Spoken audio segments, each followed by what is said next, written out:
Today I'm joined by Paul Goodman. Paul is head strength and conditioning coach for the Chicago Blackhawks in his 12th season. Formerly worked as director of strength and conditioning for the University of Vermont. Formerly strength and conditioning coach at the University of Wisconsin-Madison. And Paul holds a master's degree in exercise science and is currently pursuing his PhD. Paul has co-authored a book, Hockey Anatomy. Welcome, Paul. Welcome. Thank you very much. I really appreciate that introduction, Christian.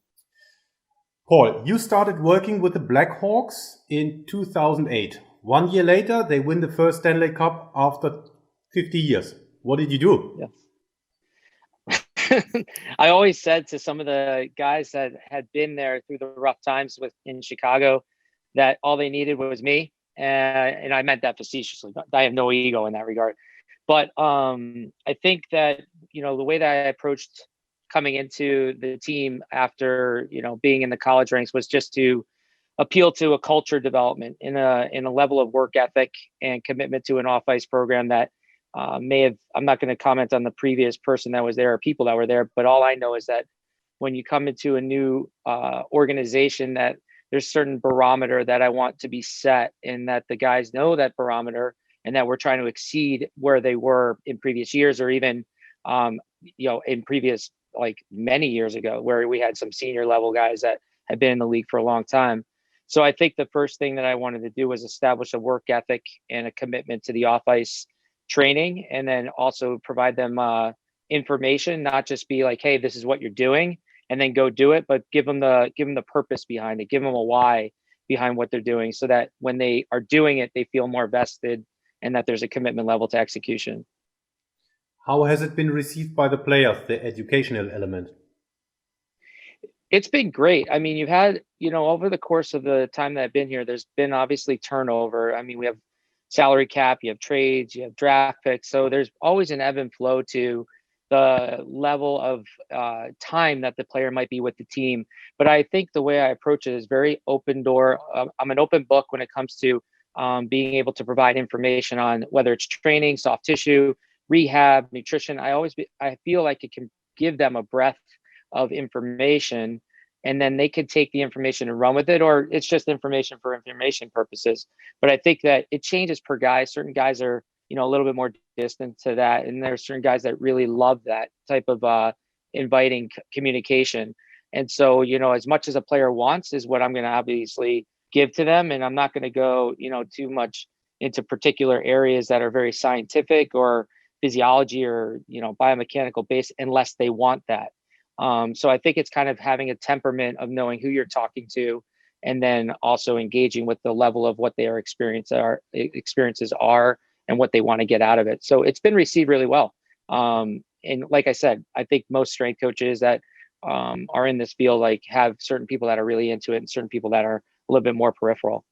Yeah, I can definitely relate to that. Some people are interested and some can't be bothered at all with any explanation. Yeah, that's exactly right. Yeah.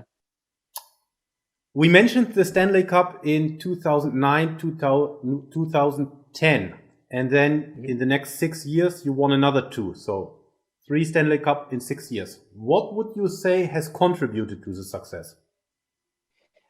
I think the first thing is when we won those Stanley Cups, like I mentioned earlier, there was a culture and an expectation that I think was internally driven. I don't think it was something that other teams don't strive to do, but I think there was a commitment to winning and knowing that you could win. During the course of the playoffs or the season, even we had some really good in season records, and over the course of 82 games, the shortened season in 2013, where we started off with I think 26 games without a regulation loss. I think I believe it was 26. Which has never been done before to start a season. So I think the culture of winning was pervasive. And I'm not saying that, again, other teams don't have that pervasiveness. And then the talent level. I mean, I have to give credit to the level of talent that we had and the complementary talent that we had to some of the superstars that we had. So meaning that you get some role players that feel invaluable roles during the course of the season, and then obviously in the course of a playoff. Playoff is completely different type of intensity and season than it is compared to the regular season. But I think the level of expectation plus the combination of with extremely dedicated talent, that's the deciding factor on how come we were so successful during that period. Cool. So let's take it back. How did you get into strength and conditioning in the first place? I'll go back to even being a child in that regard. Like I was always, as far as I can remember, I do remember being like 11 and 12 and like really loving. My father used to work out in our basement that we had, and he had the old like sand bell weights, like literally like plastic filled with sand to create a certain amount of weight. And he had a bar and a bench. And my dad has and still is like so physically active. And I think there was something of adoration to that. That led me to think like I like this. I like watching my dad train, and then therefore I try to like emulate what he was doing. And I can remember doing like push-ups and picking up things like and lifting them over my head as young as I can remember. And I have some funny stories about that, you know, about things that I've lifted in my day. But I think it started with that, and then going into college, I actually wanted to go into med school. I went to the University of Wisconsin. I had my uncle was the director of geriatric oncology, so when I went to Madison, I had already been at Madison working with him in this scientific lab sort of setting. And I really kind of liked that. And then I didn't want to go into that area, but I knew I wanted to go into some aspect of sports medicine. And then once I got into college, I realized that medicine wasn't really the track that I wanted to go to. It was a little bit too it's in areas of science that I wasn't really proficient in, let's put it that way. But I felt really connected to at the time when I was an undergraduate taking physics, and I recognized that biomechanics was going to be the similar type of parallel to just regular physics. But I really loved biomechanics, and I love sport. And so when I was at Wisconsin, I applied for an internship with the strength and conditioning staff there. I was already working on the field with the football team in another capacity. But I was always around the gym. I wanted to be, involved in the strength and conditioning what was going on there, whether I was a participant or just, a fly in the wall. And so I got into strength and conditioning that way. I was taking sciences along the way in my undergraduate, but I wanted to get more involved in the movement practices of athletes. I was always an athlete myself. I love the training aspect. So it seemed synonymous with what I wanted to do. And so I think that kind of led me to being focused on getting to be a strength and conditioning coach. So doing, internships are not glorious positions. They're kind of grinding, grunt work type of position. But it was a foot in the door. And after my junior and senior year, I was offered a position that was a full-time position. They used to call them restricted earnings coaches.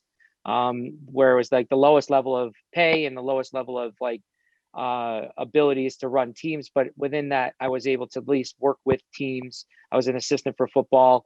I was an assistant for hockey. And then within 6 months, I took over hockey because the gentleman that's headed it moved on to another Division I school.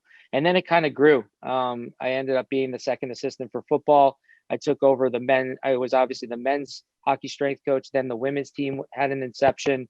I took over for volleyball, wrestling, and then also women's tennis. So my profile grew while I was there over the latter portion of the time I was there. I was an undergraduate for 4 years and then ended up working for the Badgers for the next 6 years.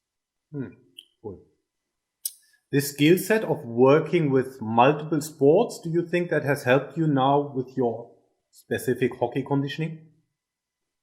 Without question. I absolutely love that question because I think there is a correlation to a lot of sports. Now, you're like, for instance, I believe I used to train soccer when I was at the University of Vermont. I also trained lacrosse and field hockey, and obviously hockey. And I think that there's a corollary to all of those sports to one another. Now, there's a different emphasis. So like soccer has probably a stronger aerobic base simply because there's more, jogging, running, walking, whereas hockey is like on the ice, off the ice. So you're working at a higher lactate level in hockey than you would in soccer. But some of the correlations of sprint repeat are similar to one another. And lacrosse, obviously, similar type of thing. A lot of quick bursts, a lot of change of direction, smaller space field, so that, comparison to soccer, which is a little bit larger.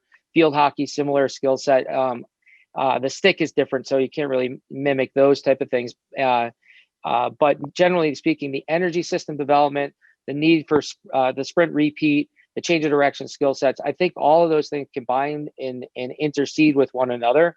And so developing a hockey program has reflection on other sports, and other sports may have a reflection when I was doing those sports on hockey. So I think that that's a really, really astute question on your part, because some people say that, oh, you're a hockey strength coach. It's like, yeah, I train hockey and I love training hockey and I am a hockey strength coach, but does that mean I'm limited in my capacity to be able to train other sports?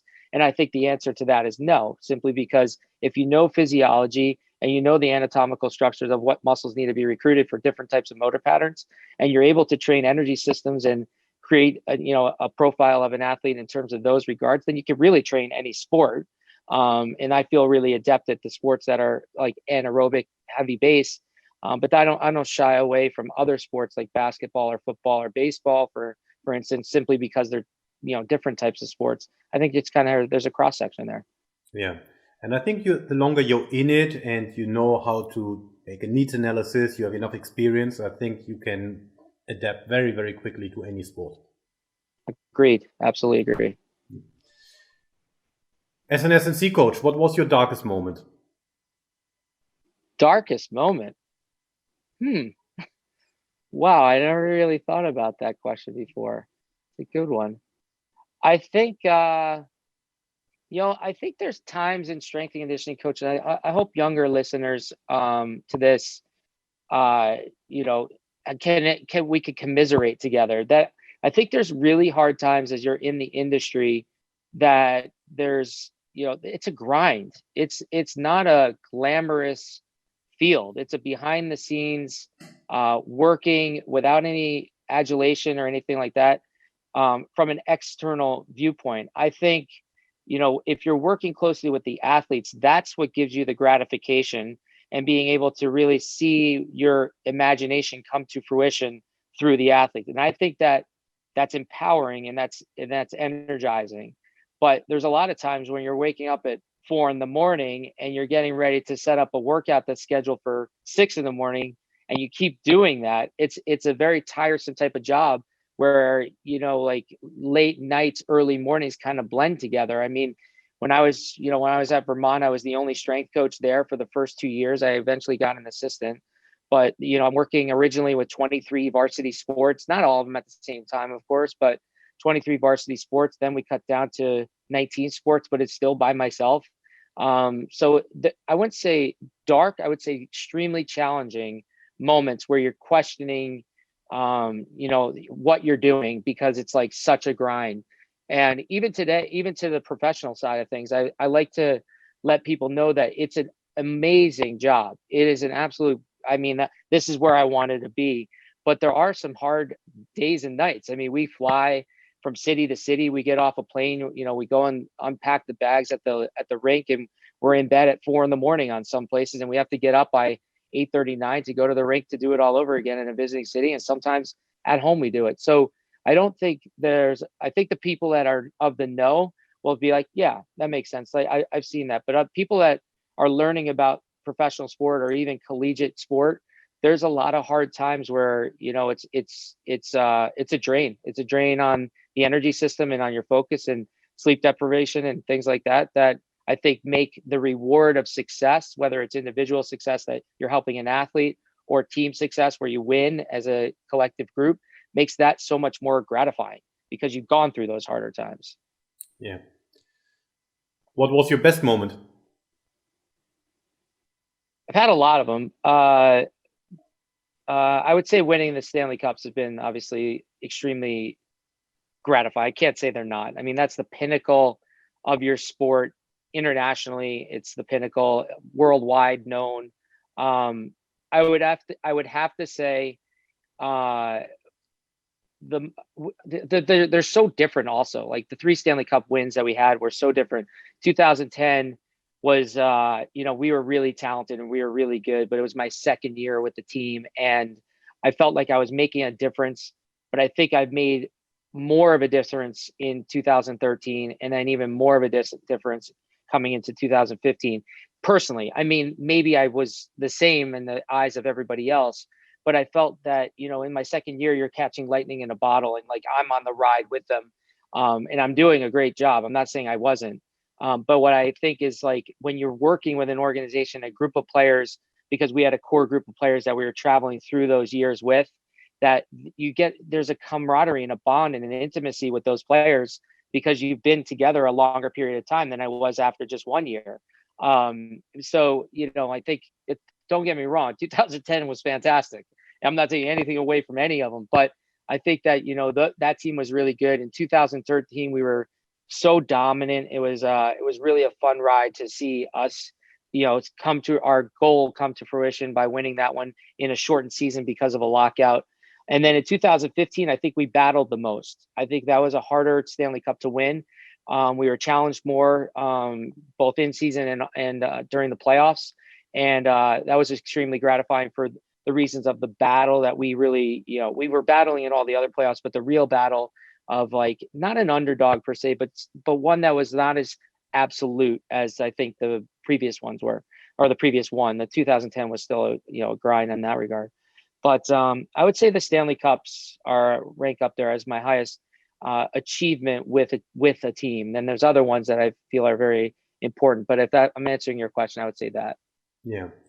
And I actually wanted to ask which one out of the three is the sweetest one, but you already answered that.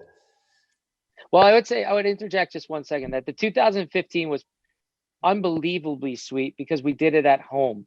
The other two are really sweet because there's a level of like enjoyment when they're not at home because it's just the team. Like there isn't all this fanfare and all these people that come down, and the celebration is fantastic on all accounts.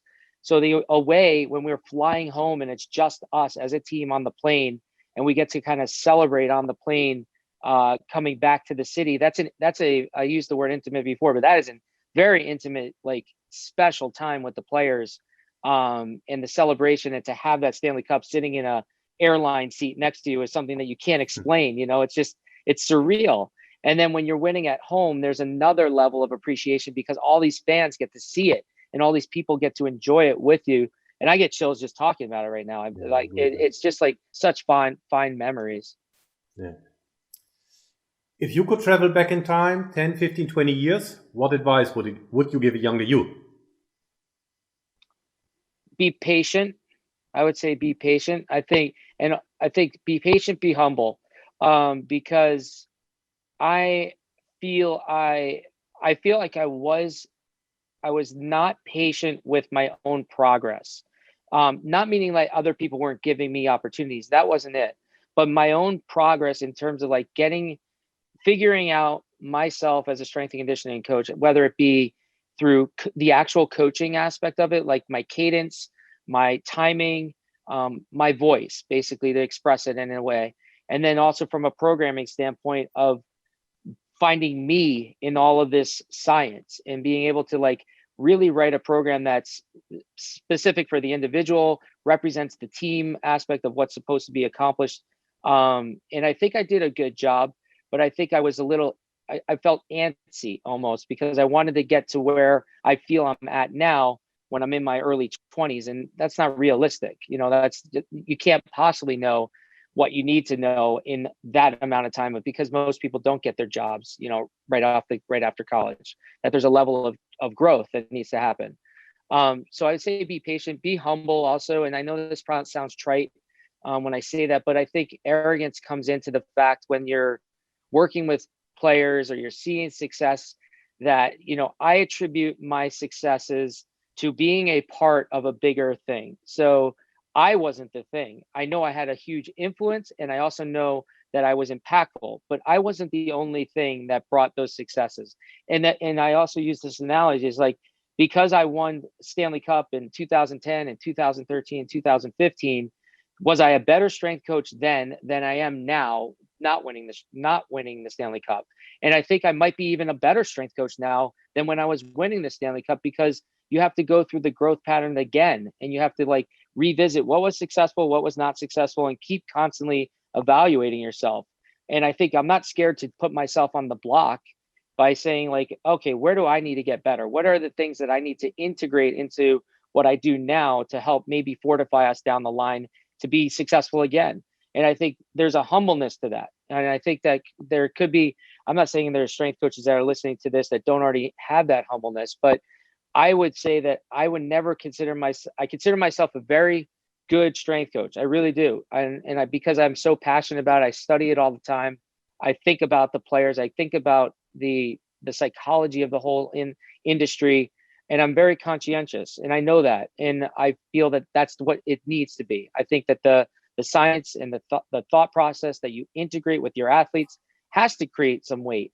But at the same time, will I ever say I'm the best strength coach? Absolutely not. I just think that I'm a very good strength coach that does does special work, and I take pride in that. But I'm not going to get over my head and be like, because I get to do an interview with you, that I'm therefore the best strength coach, and that's the reason why you're attracted to me. There's other facets that you might be attracted to beyond my strength and conditioning. So I think those are the two things that, and as simple as they may be, but I think they resonate with me. Yeah.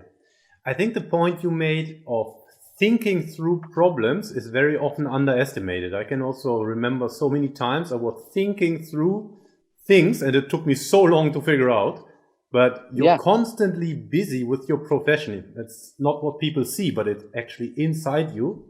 You're trying to figure out things you can't figure out, or you couldn't figure out for a long time.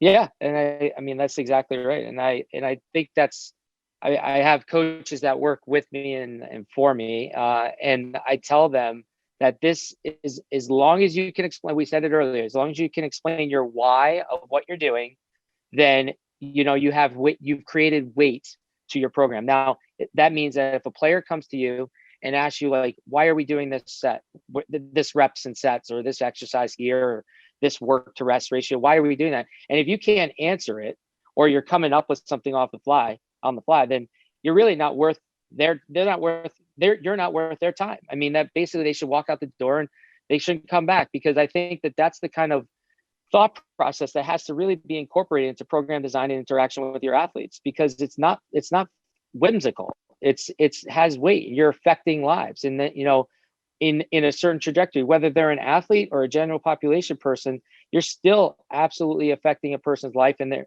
their well-being. And I think that carries a level of, I don't like the word too much because it is severe, but severity to what you do. Because if you're not putting weight on it, then it's not really worth the athletes or the person's time. And those are the problems that you have to figure out. And you got to use your imagination and connect the sciences, connect what's pertinent for the individual, and meld those all together into a program. Yeah. Talking about younger S&C coaches, what advice would you give young S&C coaches? Educate yourself. I am a huge proponent of brick and mortar, meaning collegiate, education. Now, I know there's a lot of education that goes on, without going, especially during COVID, that some kids are doing the e-learning stuff now in college, but that's still brick and mortar, in my opinion. Meaning, I'm not saying that you shouldn't go and do certifications, but certifications are only an opinion. So when you go and you go to a certification course, it's my opinion that it is important to the people that I get to work with. That's what my opinion is. And a certification course also is a snapshot of anatomy, physiology, biomechanics in relation to what they're trying to push. So whether it's kettlebell training or it's plyometric training, that's a subset of a bigger picture of the global anatomy, physiology, biomechanics. And I think it's absolutely imperative to get that background information, that wealth of knowledge from schools that that give you that sort of landscape that then you can draw upon what is important and what is not as important in your programming or in what you do on a daily basis, whether you're a physical therapist or you're a strength and conditioning coach. So for young S&Cs, I would say educate yourself as much as you can, and then then think about certifications, about what might be important, because I think that, everybody has a certification course now, and you have to weigh what certification courses actually have depth to them and aren't just superficial money grabs. And so I really want to make sure when I talk to the coaches that I work with that, if you're bringing up an idea about what certification you might be interested in, give me the reasons why, and then let's talk about that. But but most of the coaches I work with also have their background education through schools with master's degrees and things like that. And I pride myself on my education path because I went after undergraduate and pursued a master's degree in education, and then I pursued another master's degree later on in applied exercise science, simply because I wanted to refresh and reamp my knowledge in the field. And now going into my doctoral program, I have another aspect that I'm really interested, which is in performance psychology, as it pertains to the athlete. And so I'm not saying everybody has to follow my path, but I do believe that the the formal educational system is really important to get really down and dirty with, for sure. Yeah. You are the head of S&C at the Blackhawks and co-owner at the Goodman Elite. When you are hiring S&C staff, what qualities are you looking for? The first quality I'm looking for is communication skills. So do I feel comfortable with that coach? If I'm looking for a coach, am I going to be comfortable with that coach? But mind you, this is after screening and looking at resumes and making sure that there's certain tick marks on the boxes, sort of like, when I said certifications earlier, there is a certain certification that I want to see. I want to see that they're a certified strength and conditioning coach through the National Strength and Conditioning Association here in the States. So that's an absolute. I would love to see master's degrees already accomplished, but if not accomplished, at least working your way to a master's degree or entering a master's degree program. That changes the level of the coach that on being hired, on what their level of experience would be. So certain coaches come in as interns, certain coaches may work through their internships and become a coach here on our private side. But I say that that's the back end. That's the back end. The front end of it, when they're in front of me, is, do I really feel comfortable with this coach? Does the coach communicate well? And also, does the coach actually know that they are a strength and conditioning coach versus a personal trainer, which is different? Those are different entities of the same sort of spectrum, because strength and conditioning commands a presence in controlling a room, having a voice, like I said earlier, that it sometimes isn't, that people that are in personal training don't know that or haven't experienced that, and working one-on-one in a private setting is vastly different than working on the floor with a team in front of you and commanding that room.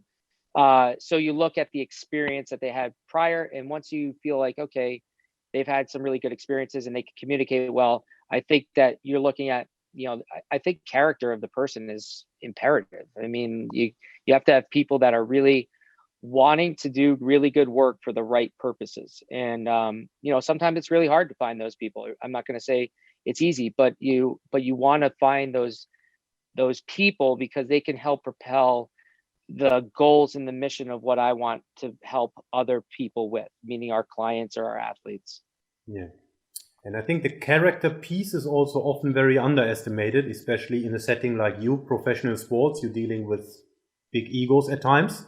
I think you need to have a character in order to, service the athlete as good as possible. Absolutely. I agree with you 100%. And that's why communication and being confident, but not being arrogant, as a coach is really important. We're here to help them. You could kind of say we're in a service industry, Oh, absolutely. And I think that when you're in a service industry, you have to be able to be malleable. Like, you have to be able to flex with it a little bit, but also have some definitive markers that they're adhering to. So there's some rules and some standards and some ethical requirements on both ends of the spectrum. Yeah. Let's get into some S&C specific questions. What is your coaching philosophy? I think my philosophy, it sounds, again, I don't like, it's such an easy word, but it's a movement quality. I think is the biggest thing about my programs. It's like, I look for the, like I said, the movement quality. I don't know other way to say it, because if you're doing inefficient movement patterns, you're setting more wrong motor patterns, then there's a propensity or a possibility of creating a systemic injury pattern, and obviously chronic or acute, actually. But we don't want to do that. I mean, that's what, when we're in a strength and conditioning environment, we really want to make sure that we're looking at how are these bodies moving and what do they need to move like. And so there's certain restrictions that the body may have simply because of the nature of the sport, whether it's a swinging sport, or a kicking sport. They're going to have a propensity to have dominant, non-dominant sides. Now, if a person walked in the door even from not playing a sport, they would have a propensity for dominant and non-dominant sides. So it's working through what are the aspects of the game and the execution of the sport that are really necessary to address. And movement quality is always going to be the thing. Sometimes it's interesting, though, when you think about movement quality, is increasing motion in certain movements actually imperative just to create balance? And in some ways, I think not. So meaning, if like you're always going to have a dominant side, say hockey is a typical example that I use because I'm around it all the time. But if you're obviously shooting the puck a dominant side, whether it's the right side or left side shot, you're going to have a side that's going to be more dominant than the other side. Now, we want to address the opposing side simply because we need to create some balance that is going to be able to prevent some of the injuries of overuse of the side that's always used. But does that make it necessary to get the other side actually in balance with the side that's overused or used more often? And in actuality, no, because that might become an inefficient movement for their shot. It might lessen the force on their shot. It's a potential. Also increasing range of motion, say in an overhead sport, whereas it's necessary to create movement. But if you're creating too much movement, are they going to be able to have force generation in that extra movement that they're able to go through? Examples, of course, those are just examples. But I think that when you walk into our training facility, whether it's the Blackhawks side or my private side, they're going to be hit with movement quality right from the get-go. They're also going to be hit by training barefoot. And I know that might sound trendy, but we do a lot of movements that are, we work the foot as much as we can in a short amount of time, then up to the ankle, then up to the knee, and then up to eventually the hip. And we do this systematically in every session. And it lends to, as you know, neural endings that all end up in the foot have an upward stream back up through the body. So connecting the neural aspects of the foot back up through the body actually lends for better movement patterns and connection with the mind and the body through that sort of scope, and not to be like all altruist or out there holistic with it, but that is true. Plus injury prevention, and we get an ankle mobility. We're work the knees to make sure that there's tracking and we're doing that right. So that's what they get hit with right away. And then we go into movement at like a bigger range of motion movements. Another aspect that they won't see in our program is any sort of axial loading of a heavy nature on their anterior or posterior spine. So meaning we won't put an axial load like a front squat on their chest or on their shoulders. And I won't put a bar on their back and I'm talking about a heavier load. I mean, we still do movements where they have to rack the weight or they have to hold a bar on their back, but it's not in a capacity that's going to have compressive forces down. So I think those are the three biggest things that, kind of summarize and not take up all the time, but, movement quality, barefoot training with working on the foot, the ankle, and the knee, and then eventually the hip, and then no axial loading on the spine. Good. What are your core values? My core I have three things I tell the youngest kids when they walk through the door. So we have 8-year-olds that we train, and whether they're 8 or 80, they have the same rules. And because we have to treat our general population with some rules and restrictions as well, because they're coming into a training environment. We're not a gym where they can just walk in and like start working out. Where a person walks in, they're met and they're greeted and they're there for a training session. So first thing is be on time. The next thing is do honest work. The third thing is be respectful. And that's respect from themselves to themselves, themselves to us as coaches, themselves if they're in a team to their other teammates, themselves to the room, and themselves to the equipment. So if they're respectful if they misrespect any one of those things, then we're going to have a conversation. But I think those are the three things that, being on time, obviously that's like probably everybody's thing, but I think if you're going to fast forward and say, do honest work, I think, I give everything I have to programs, and also to my coaching, and I put myself in it. I get emotionally vested in both aspects. I care for the industry a ton, and I want to respect the industry and respect myself within the industry. So I think expecting honest work back for that, I think is should be. I mean, I think it's an absolute that people should be able to respect that I've given that. I'm not going to laundry list that person and say, here, this is what I did for you. I'm not going to do that. But I think if you've come with them, you've come into it with them, that there should be a level of appreciation that you put in hard work, so that they should be able to they should put in hard work, and that now we're not just wasting time. And I think that's the kind of clientele that is attracted to us. Also, players, the same thing. That's the kind of player that's attracted to me too. And then the respect thing, I think we all would agree that if we have mutual respect for one another and all the other aspects I mentioned, then we're going to be in a pretty positive work environment in that regard, and we're going to get along just fine, and be able to achieve goals and achieve expectations and work through problems together, versus being separate and on I'm on an island, they're on an island, and then we're trying to build this bridge across. I think, I'll take it one step further, and because it just came to my head, and this is something I really buy into, is that I don't want people to buy into what I'm saying. I don't think buy-in is the right terminology, because I think that's like I'm selling something to that individual. So I'm selling you. You got to buy into this because I've done all this work and blah, blah, blah, blah, blah, blah. And that makes me credible. And now you got to buy that. And I don't think that's really safe or the right way to approach it. I think that people need to first have to trust you. So you have to create a level of camaraderie and trust and appreciation for one another. And then once they trust you, they have to believe you. They have to believe that what you're doing is in the best interest for themselves, and that you're in it for them, and that you're working for them. And they believe that what you're going to do is going to be able to be productive for you. And then they buy in.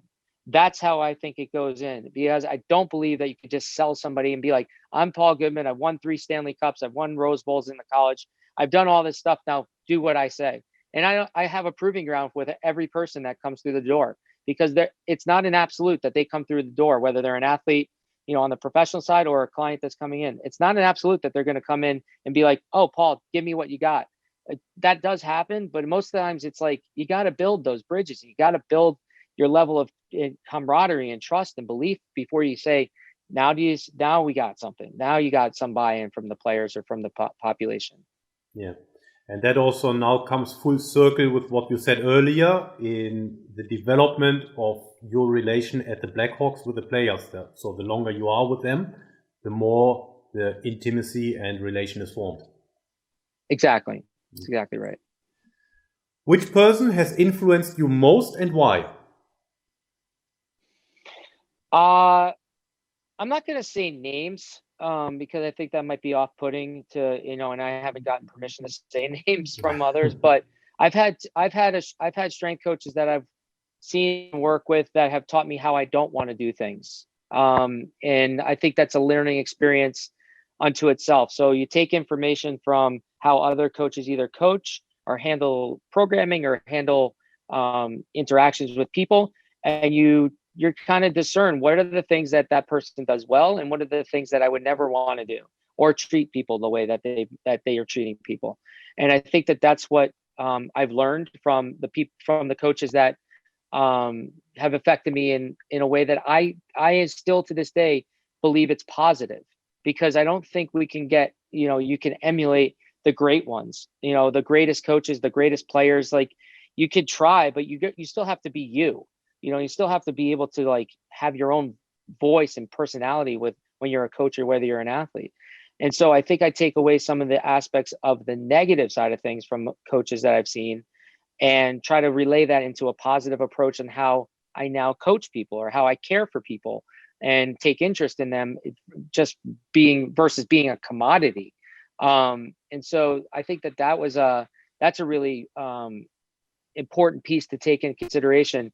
And then I've had some coaches, I'll go back. I'll say one name because he won't mind that I said it, but that was not a strength and conditioning coach. I had a coach when I was at Wisconsin. He was the head football coach at the time, Barry Alvarez, and he's currently still the athletic director there. And I could say I didn't have many interactions one-on-one with him on an intimate level, But I had one resonating interaction with him that I was in his office and he was sharing, he was asking me about me, and I had been there with Wisconsin for a number of years at that time.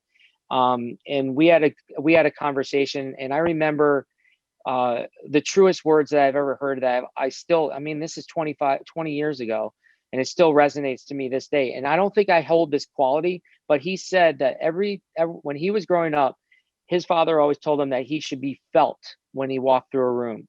And I always go back to that thought process of being felt. It's like having a presence, having command, or having an ownership of who you are as a person, and then, emitting that to people around you. And it doesn't mean that you're loud. He wasn't loud or brash or boisterous. He just had this presence of, you know what, you wanted to do good work for that guy. You wanted to make sure that you were on your best for when whether he was around or not, because you knew he had a presence about him, and he had an expectation of others around him to be able to hold on to that commitment and to that desire to be great. And he wasn't a strength coach, but I always remembered it, and I never will forget it. And I've passed that along to other people and coaches that I've worked with, because I think it's a very powerful statement. And so, that I would say that's been an influential part. And then, not to admonish other coaches that I've worked with on other teams, and there are a lot of them that resonate with me for different reasons. And they may not be in strength and conditioning, and some have. But I think you take a little bit of everybody's type of personality. But I gotta give that name out there to your listeners, because that name is he was a very big impact on my life just from that one conversation with him. Yeah. And how would you go about developing a presence? I think it's communication first. I think it's showing an interest in the person as a person, or the team as a team, and then showing that. I think controlling a space over the course of time with the presence of care, but also of commanding, a presence of diligent work, will ultimately create a culture that when the athletes walk through the door, that they know what you're about, that you're not going to waver, you're not going to be moody and go with the ups and the downs of wins and losses. That I've always said that, teams can go up and down, but strength and conditioning coaches have to go like this, right through them. They can't go to the lows and be low with those players, because they're looking for somebody to bring them out of that low. And then if you're a super high and you go up high with them, then you're not in a stable place to say, no, come back. This is what we did to become high. All right. You need to come back to levels of appreciation where you've been. And so I think that sort of commands a presence. And I think that doesn't happen right away. With whether, and I'm thinking of team sport mostly, but when I started with new teams, there's an uncomfortable nature that I had with myself in thinking okay, how am I going to get this team? How am I going to get them to really feel what I'm trying to do for them? And it's not overnight, and it may not even be over a lot of nights. It's a lot of time that you have to spend to create that camaraderie and that trust that I said earlier, because that will then, when you walk through the door, they'll be like, all right, Paul's here. We know what we got to do. And there could still be conversation and, a good time associated with it. I don't want people to think that I come in there and I'm cracking the whip right at start one. No, at minute one, we're still feeling each other out. There can be conversation while we're doing some, myofascial work. And, I'm not trying to say everything is sterile. I think that lends to a sterile environment is not a very good cultivating environment. There has to be a collegial feel to it and an energy and a vibe to make sure that everybody is feeling what you're trying to get across to them. And then that commands a presence, so that Paul is known to create this feeling when I'm in the room, and then they know it. And that's where you get the presence from. Cool. And before we move on, I'm interested, you said you saw a few things that you don't want to do. What are these things? The things I wouldn't want to do are yelling and screaming at players, demeaning a player, making you putting yourself above the player. I think those are things that I can visualize in my head as being very uncomfortable when I was in those positions. I think that there's to switch a little bit to a lesser intensity, type of conversation with that same thought process. Not over coaching is a very big thing that I try to instill on my coaches and myself, because you have to let athletes or people figure things out. You're giving them a stimulus and they're trying to figure out that puzzle on how to make what you just said or you demonstrated come to fruition with their bodies. And I can remember one athlete when I first started. I was coaching an exercise that was very simple. I was coaching it, and it was a simple exercise. I'll tell you what it was. It was a reverse hyper. And it is a great exercise, but there's only a few coaching cues that you need to really engage with. And I was coaching every single rep to this player. He ended up playing in the NFL for a number of years, and he was one of our better players. And I remember I had just started out as a full-time employee, and I was coaching, I think probably out of nervous energy and fear for not wanting to do a bad job. So I was overcoaching to compensate. And he got off the reverse hyper and he says, "Paul, sometimes more is less." And then he walked away from me, and I was like, I got it. And again, this is 25 years ago now. And I'll never forget that. And sometimes you have to hold back a bit and let people be people and figure out what you're trying to do, and let that be something that you can let them figure out, and you can kind of just coach them through it. But I think overcoaching is something that I learned not to do, and not to just be seen, but to actually have poignant vocal points that can be quick, can be snappy, but gets the message across and gets people to execute in the way that you want them to execute. Yeah. And I fully agree with you. Essentially, it's about them learning and figuring out the movement by doing it, not necessarily by being told. Yeah, exactly. Sometimes, that's why video is great. Explanations on a paper might resonate, but they got to feel it. And also when you're one-on-one or with a group, you can manual manipulate. You can you can get to the better communication you can than if you're not in the same space. But you still have, regardless whether you're in the same space or not, you have to let them be human and let them be able to do what you just said. Figure things out. Let their bodies tell them how to work. Yeah, absolutely. When we're dealing with individuals as S&C coaches, the individual has expectations. How do you manage these expectations, especially if the individual, the athlete, has a different idea of what needs to be done than your idea? How do you manage these expectations? I think that's a really great question, by the way. And I've never been asked that question, but I've had conversations about that, because especially when you're dealing with just to be unveiled, when you're dealing with especially the professional athletes, they have a lot of people that come at them, in saying that they're the best and that, they need to work with them because they provide this, and this, and they have a lot of noise, a lot of it. And some of the noise they actually take and they'll listen to, and then they'll try to bring it into what they're doing. Hopefully I've created a camaraderie with those people that, we can have an intellectual as well as a real conversation about why are they bringing that in, and what's the necessity that they see, and then how do they see that benefiting them. So I think it's a dialogue. First off, how do I mitigate those things is I have an expectation of what I think the athlete needs, and then what they bring to the fore is that you got to have that relationship built. Because maybe they do want to integrate this and they're very passionate about it. And who am I to say that they can't? Because they're still them. And although I may have a differing opinion, they still have to be them. That's their lives, their livelihood, their performance. I can have an outside view of trying to help them because I'm around them, more times than I'm around my wife at certain times of the year. So we're married together in certain regard.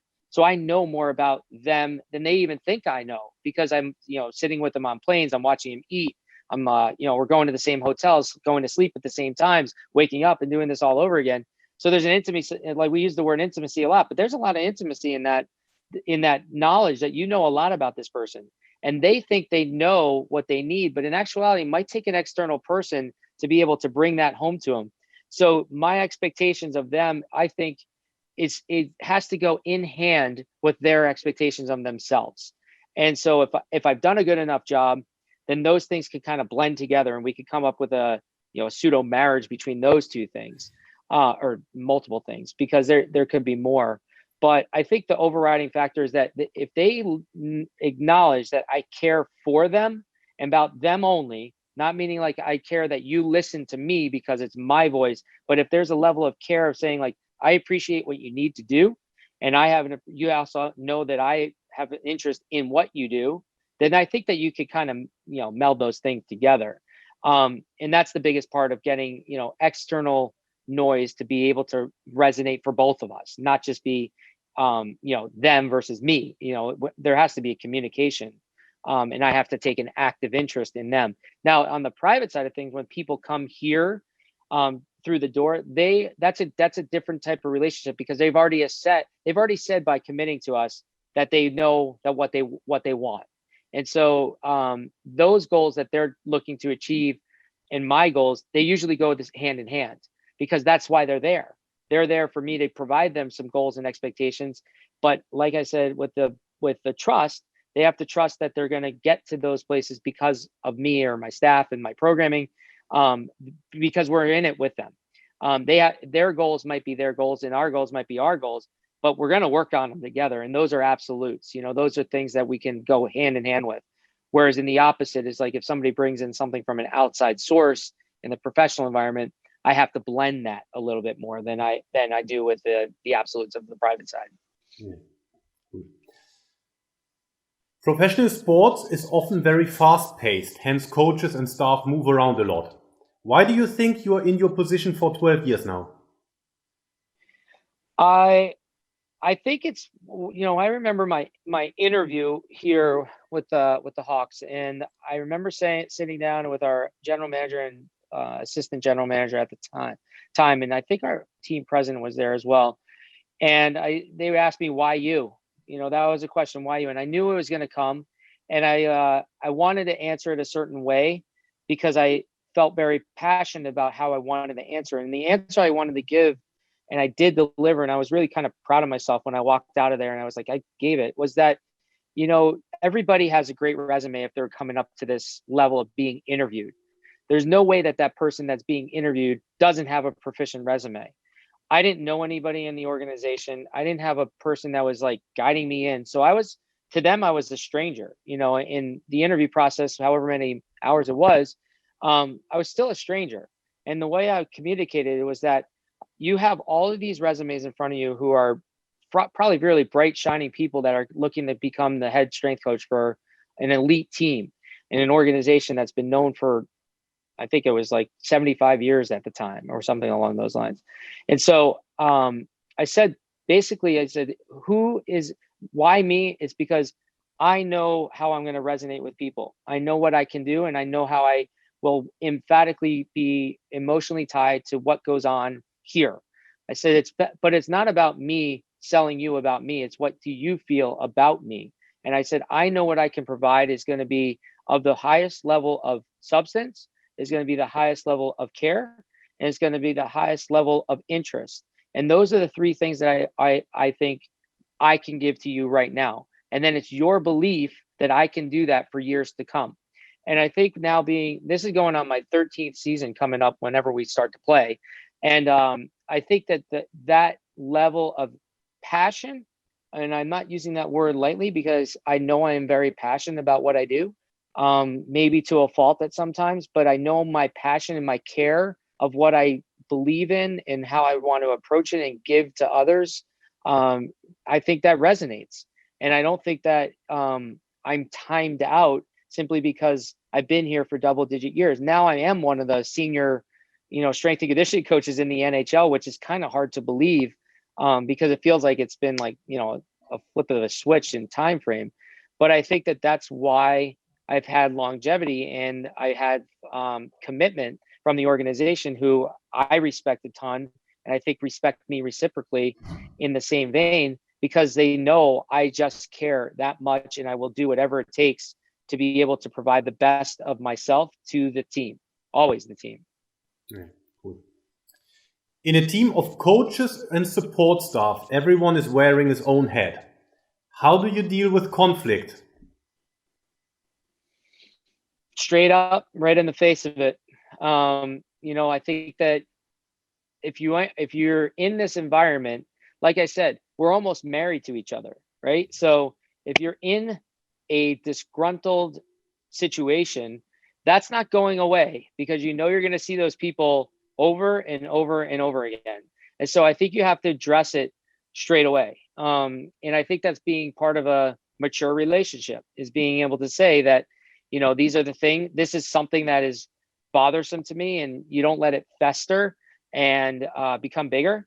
That if you can kind of like use a quote, like nip it in the bud, so to speak, you don't want to let it become something bigger than it is. I think that's what you have to do. I'm not saying I'm great at it. Like, there are times where I am not the best of myself when it comes to conflict, because either I'm sticking to my guns, or I feel uncomfortable in the situation of when to bring it up or how to bring it up. And I think that even, I think people would be, I think I would be remiss in thinking that I could do that on all occasions. Oh, I'm perfect, I know how to handle conflict. I don't.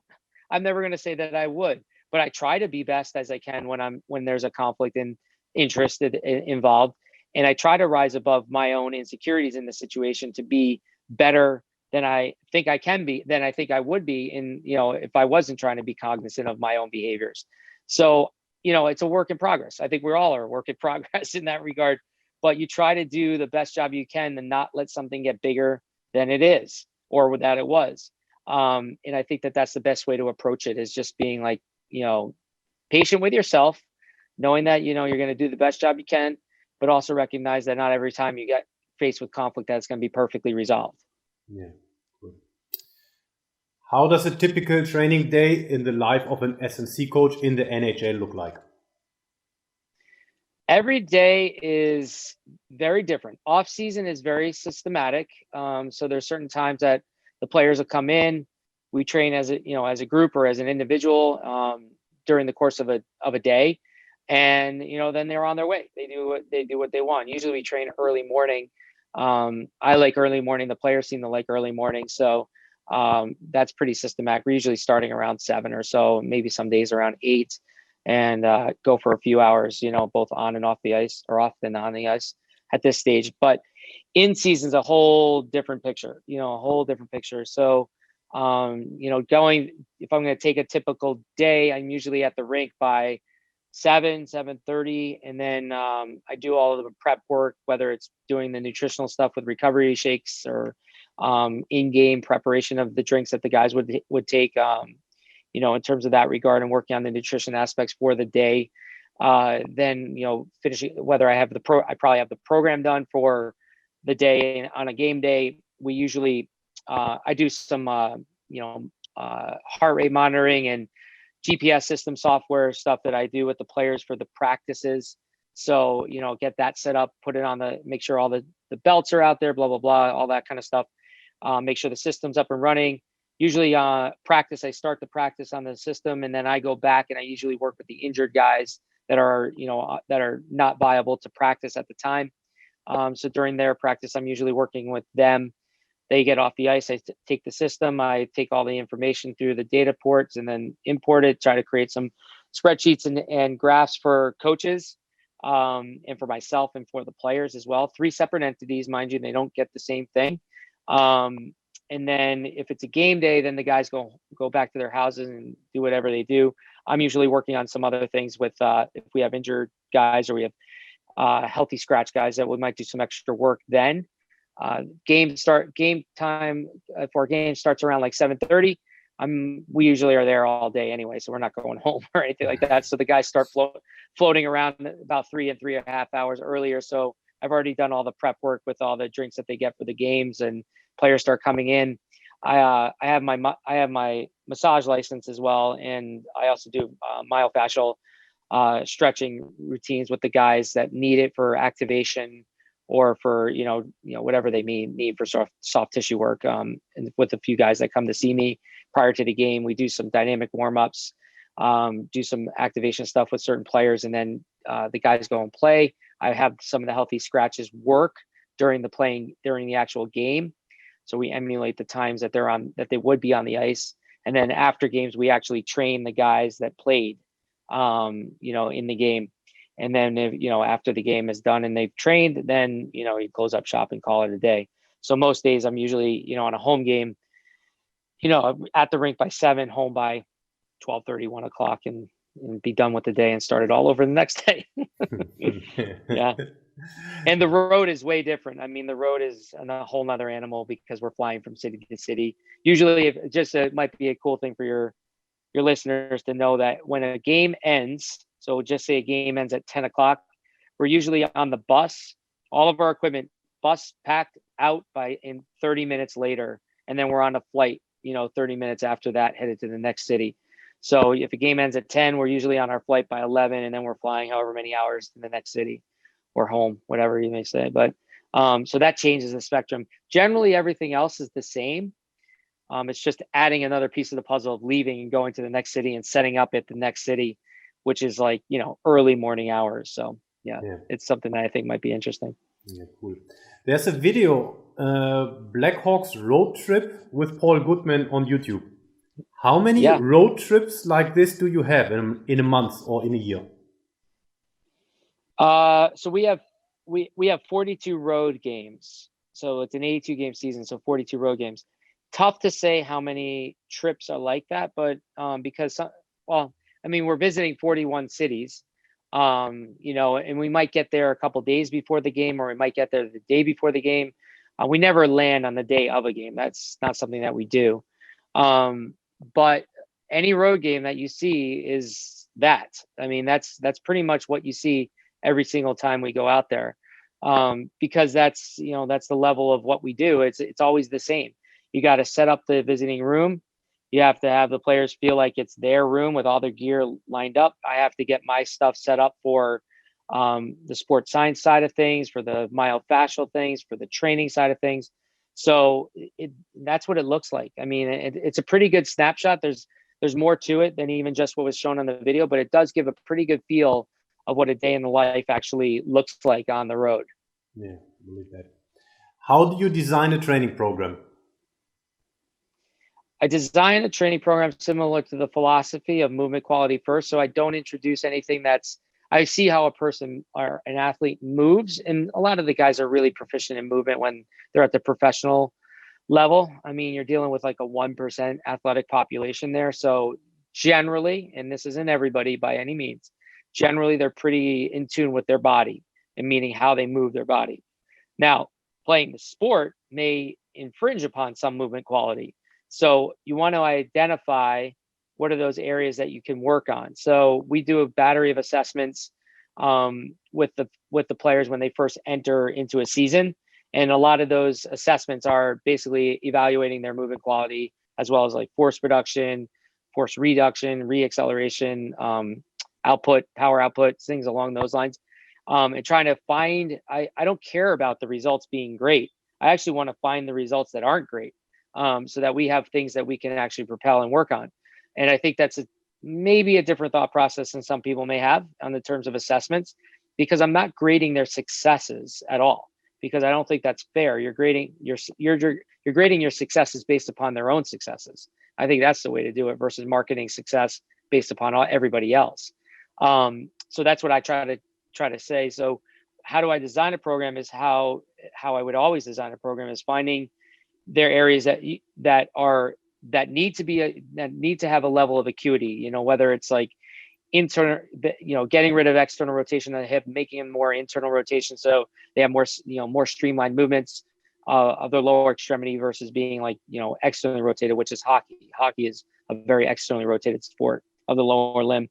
And so trying to streamline and make things more, more in line, so to speak. I'm not trying to change what they do or change how they are, but try to get things more in line with what would be an athletic body versus just a hockey body. But look at certain movement qualities of whether it's lunging or lateral lunging or crossing under, and incorporating arm movements with that to create thoracic spread, open up the chest cavity and the thoracic spine by doing complex movements. Now, start off basic, work to more complex as you see acuity being developed, and then kind of building that.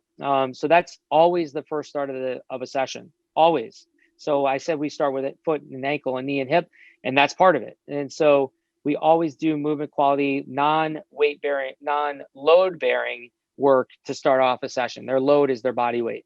And sometimes they're like, when are we going to get to the working part of it? And it's like, okay, you wait, and you'll be like, okay, that was a pretty good working part of it, because if you're trying to do the movements with quality, a simple movement that people are like, oh, lunge walk, I can do a lunge walk, but no, put purpose behind your lunge walk and add these components, then you're really feeling like, okay, this is making a difference. And then from there, I do structural loading, like I said, but it's not axial loading. It's, we Zercher squat, we'll kettlebell squat, we'll kettlebell double front squat, we'll trap bar deadlift. Base strength movements are more along those lines versus like the heavy loaded back squats and front squats and things like that. I've gotten away from Olympic lifting a lot because for the sport anyway, for hockey, there's so many issues with wrist, elbow, shoulders that, either through acute, trauma or just overuse that I have found that the Olympic movements actually exacerbate the problems versus actually enhancing power for the athlete. So you're working on more things of a preventative nature versus actually getting a benefit from the actual movement. So I've gone away from that, but I still use like Javoric complexes and things along those lines to be, to create like good quality movement with the bar.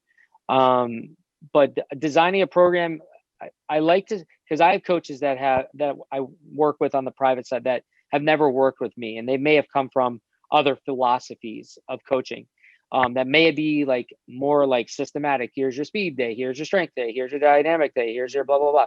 So they may go on to those models. And I say to them that I don't hold a model. I hold what are your goals of this session? What are the goals of that session for later sessions, whether it's in the week or whether it's down the line in the month, or maybe even down the line at 3 months from now? What are your goals for that session? Being respectful of where they are in the season or off season and having a purpose that you're trying to get to, but what are the goals of that individual session? And then knowing your anatomy, your physiology, your biomechanics and energetics, put together a session using that imaginative quality.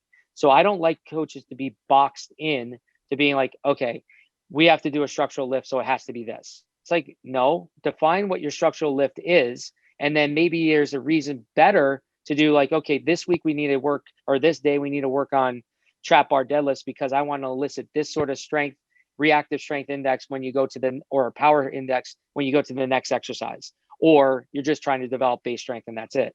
And that has more of a strength base than like a kettlebell front squat, for instance. So you have to have purpose, like your purpose in movement, purpose of programming, but at the same time, imagine it. Don't just go in a box and write it and be like, okay, this plugs there, and now I have my program. And that might be good for some people, but for me, I find it kind of boring, and I find it kind of cumbersome even to be able to be boxed in. And to finish this last comment off, I only do 2-week blocks. So I do want to create a stimulus that is actually felt with a benefit the second week, because the first week people are like, oh, in the first week they're just getting a learning effect. And it's like, yeah, they are getting a learning effect, but they're also getting a training effect because they're going to do it multiple times, not just doing it once. Now, if they were to do it once and you only did it once on the second week, then yeah, you're not getting a training effect. But if you're doing it enough times during the course of the sessions over and throughout that one session, the learning effect will be gone. They're going to get the training effect then. And then the second week, there might be an iteration that's slightly different or more complex to that first week. And then we move on. The next 2-week blocks are building to the next piece, and so on and so forth. And I feel that actually keeps the athlete's attention and quality of movement, and that they don't get bored with doing the same thing over and over and over again for 3 weeks or 4 weeks. And so it's more work on my part for sure, but it's worth it because the quality of what I'm giving them and the quality of response will be, I think, multiplied. Yeah. And that leads almost perfectly into the next question. The NHL is famous for many games in a season. How do you balance between developing physical qualities in the short period time available and maintaining them? Fantastic question. That's a hard one also. It's a hard question because we have some players that are 18 years old playing into the NHL. And then we have some players that are 37 years old playing in the NHL. Same players, same league, same team. And so the way that I believe you have to approach the players that are in the developmental stage of things is that we have to capitalize on non-game day playing, off-ice training, and capitalizing those little like lightning in a bottle type of circumstances, because the older players may need to utilize those days as just recovery days. That their bodies, although extremely fit and able to handle a lot, they may need more time of recovery than the 18-year-old may need. And you still have to be careful with the 18-year-old, because they still can get, burnt out, and they can get fatigued, and you can do some things that would obviously diminish their performance when they get onto the ice to play. But you have to be very careful. And so that is a very careful line that you have to walk along. But I think it's imperative to create ground with those players in the developmental aspects when you get to those players. The season itself is very tricky too to periodize. So having goals and expectations, it gets very, very tough. So, we might play a lot of home games, say in the month of October when the season starts. Well, not this season, of course, but in previous seasons, we would be playing a lot of home games. And then when you're playing a lot of home games where you could get a lot of good quality training done, when you go and then you're going to be hit with some long road trips if you've had a lot of home games. And so how do you get that quality on the road? And I'm going to tell you, it's really hard, because like I said, we're in and out of a city after a game in 30 minutes. How much can you get done in that 30 minutes? And that's not even considering that we have to pack up everything. The guys have to get dressed and then get on the bus. So I really only have a potential for 10 minutes, so 10 minutes of time, I still want to get something done. But at the same time, I have to be mindful of what the circumstances and what are the parameters that I'm working under, and how do I elicit a training effect? And so I have to be really diligent with all right, what are the 3 or 4 movements that I need to work on? And then bang, let's get those done. And now at least I feel like they've accomplished something. They feel like they've accomplished something. But it's tricky. It's a very tricky, very difficult kind of system to really kind of come up with. There's certain plots of the season that have longer breaks than others. And so for that, you could kind of get yourself towards those goals and those windows of time, and then try to capitalize on better training or more systematic training. But the course of an 82 game season, I'd be remiss if I think that any strength coach has that locked down, because every single season is different based upon our travel schedule and our game schedule. And it's really a big puzzle. And so I look a week out basically and see where I could kind of capitalize. I should mention that at the start of a season though, it's a massive system that I come up with that projects out when I'll have opportunity to train the team, because it's I take in consideration flight times, time zone changes, game time, when we are projected to go to sleep, all these different aspects of whether it's literals, meaning here's our flight, here's when we land, here's when we play. Those are literals. Kind of figurative ones are like, all right, when are we going to possibly go to sleep? Because some people may fall asleep right when they get home. Some people may be wired and need to stay up a little bit longer. But generally, where are they going to fall asleep? And then other aspects that I don't need to bore you with, but that go into this massive document. And it basically projects out when I could train and what kind of training I want to do during those windows of time. Okay. I mentioned earlier you are the co-owner of the Goodman Elite facility. You offer training on-site, remote training, and education. Tell us more about that. Yes. So my training facility is inside the same training facility as the Blackhawks training facility. It's just on another end of the rink. It's in the middle of 2 of the rinks, and the Blackhawks have their own dedicated side, which I run as well. But this side is the private side. And so we offer, individual training sessions with myself or with one of our coaches, one-on-one type of training that you would typically see in a training facility. But like I said, it's not a gym, it's a training facility. So second a person signs up and walks through the door, they're met with one of our coaches or myself, and then they go through a training program with me or one of the coaches. So that's one-on-one. We have team training where we may get, a small group of players, or, ranging from kids to teenagers that come in small groups, and we'll do small group training, 3, 4, or 5 kids in in a small group where they get still that dedicated training experience, but it's still like, it's a training environment where they're doing not just very sterile movements, they're doing movements that'll create athleticism. Then we'll do team training where we have a team, a program here that brings in their full team and at different age levels. They go all the way from 2010's birth year up until U18 or 18 years or younger. So all the different ages of that we train in the team setting. So a little bit different dynamic because the space is what it is. It's limited to what the space is. I have the room set very wide open, so I can change what I want to do versus blocked in by a lot of bulky equipment. So our room is very open. People will walk into whether it's the Blackhawks side or my private side, and they're like, "Oh, you got plenty of room for new equipment." I'm like, "No, we don't want more equipment. We want to be able to move equipment around so that we get different types of training stimulus and elicit a different response." And then we train pros. I mean, we've had UFC fighters, we've had Major League Baseball. We obviously have hockey. We've had a rugby interest too. I used to play rugby, so there's an interest there as well. So we get different types of training of the people in the brick and mortar. Then we do satellite training, whether they're all over. Basically, I'm training a player that plays in the KHL in the Russian league. So we do communications via FaceTime and go through programming, and I'll send them a program. All of my programming I link to videos of demonstrations so that they have a full comprehension of what the words are actually saying versus like me trying to explain it over a FaceTime or a text. But so it's a very systematic process to that as well. That we work with Zoom sessions for players as well, or teams actually. When, for instance, we had, because of COVID, some of the teams couldn't gather. We were working with our girls team in a program. And so the other day we had one of our coaches host a Zoom session for the kids that weren't able to obviously train in person. And we had 36 people, so 36 of the girls attend one Zoom session for a training. And it's all body weight, when we're doing the Zoom sessions, but it still has a purpose and an intensity to it that, gets conveyed, and that the girls are really good with the response to that.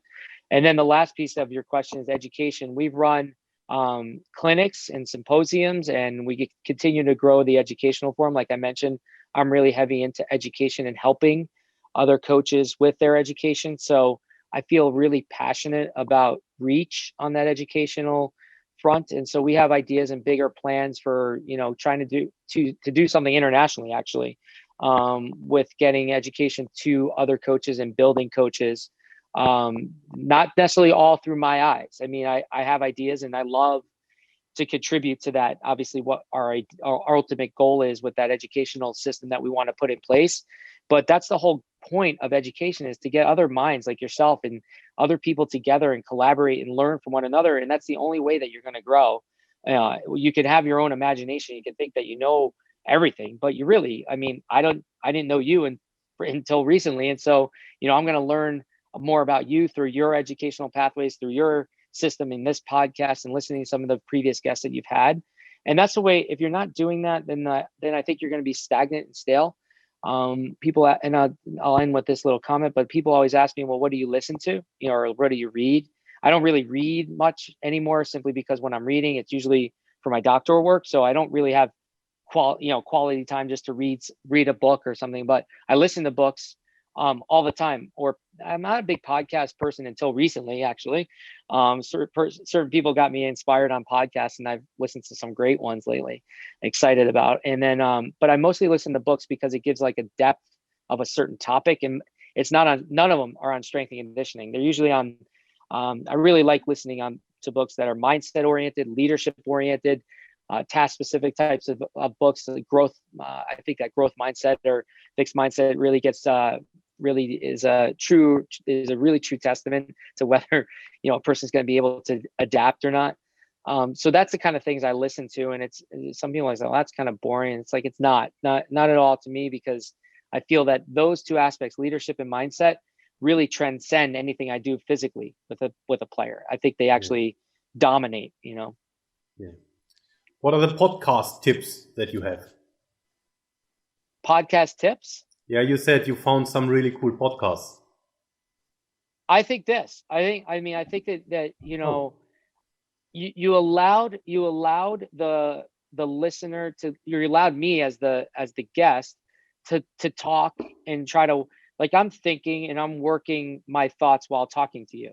And I'm new to this podcast. Like I feel honored that I'm even a guest on your podcast, because you know, I listen to other people's podcasts. I'm like, oh, that'd be really like kind of cool to be like considered one of those types of people, and then and you to consider me, I feel very honored and special. I mean, so I thank you for that opportunity, but you're allowing me to work through my thoughts while I'm speaking and not interjecting. And I like dialogue, don't get me wrong, but with a question and answer type of, it gives a format and it gives a direction to the podcast where people can be like, oh, I understand that topic better through that person's eyes, versus it being like kind of like, you know, a running dialogue where you're not really sure where you're catching snippets. And I'm not saying one is better than the other, but I appreciate this format. So you let me work through the question a little bit while I'm talking.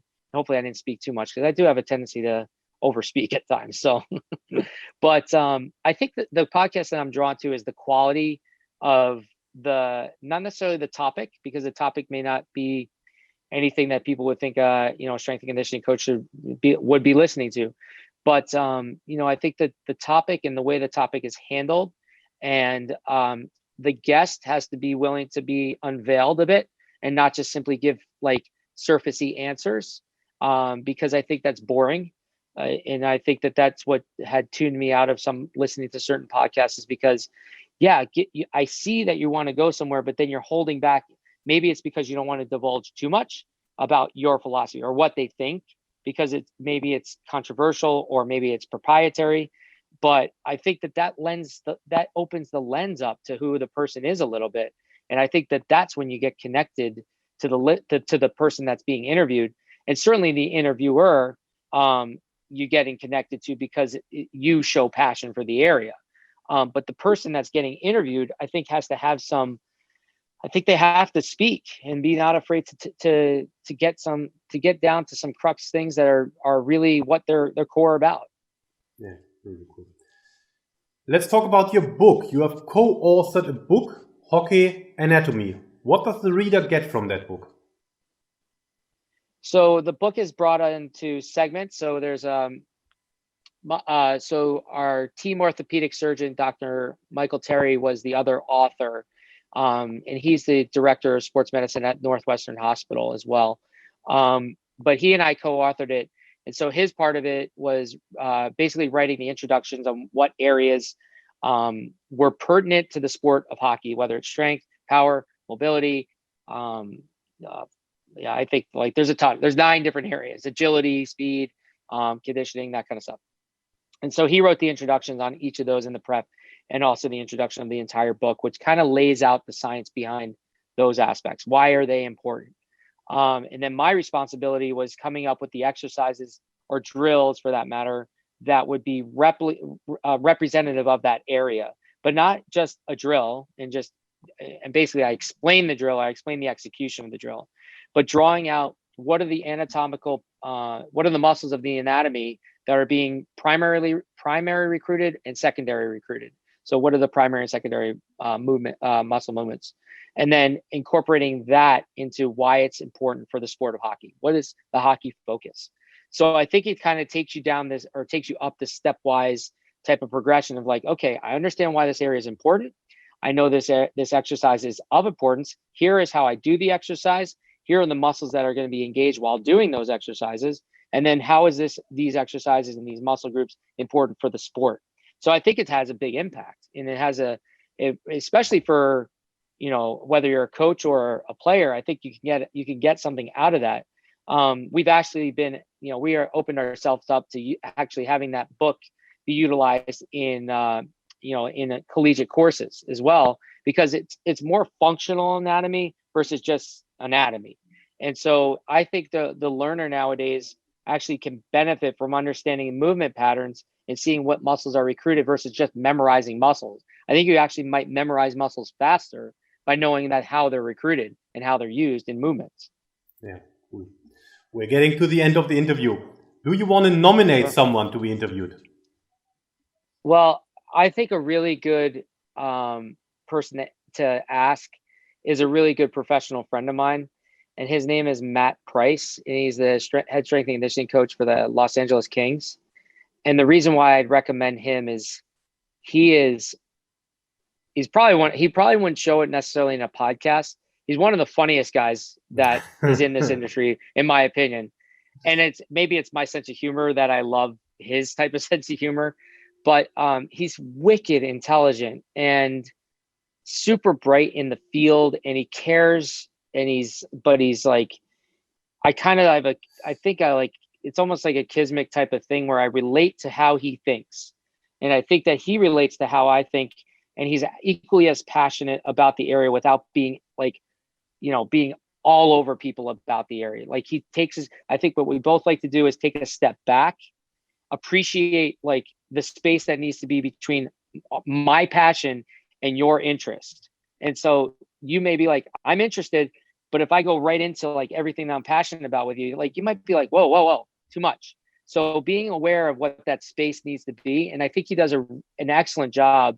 So I would recommend him, and he would be a great guest because he's had some really great experiences with the Canadian national team when he was, before he was hired with the LA Kings, that are great experiences, in a breadth on his resume that is like speaks volumes about him as a professional.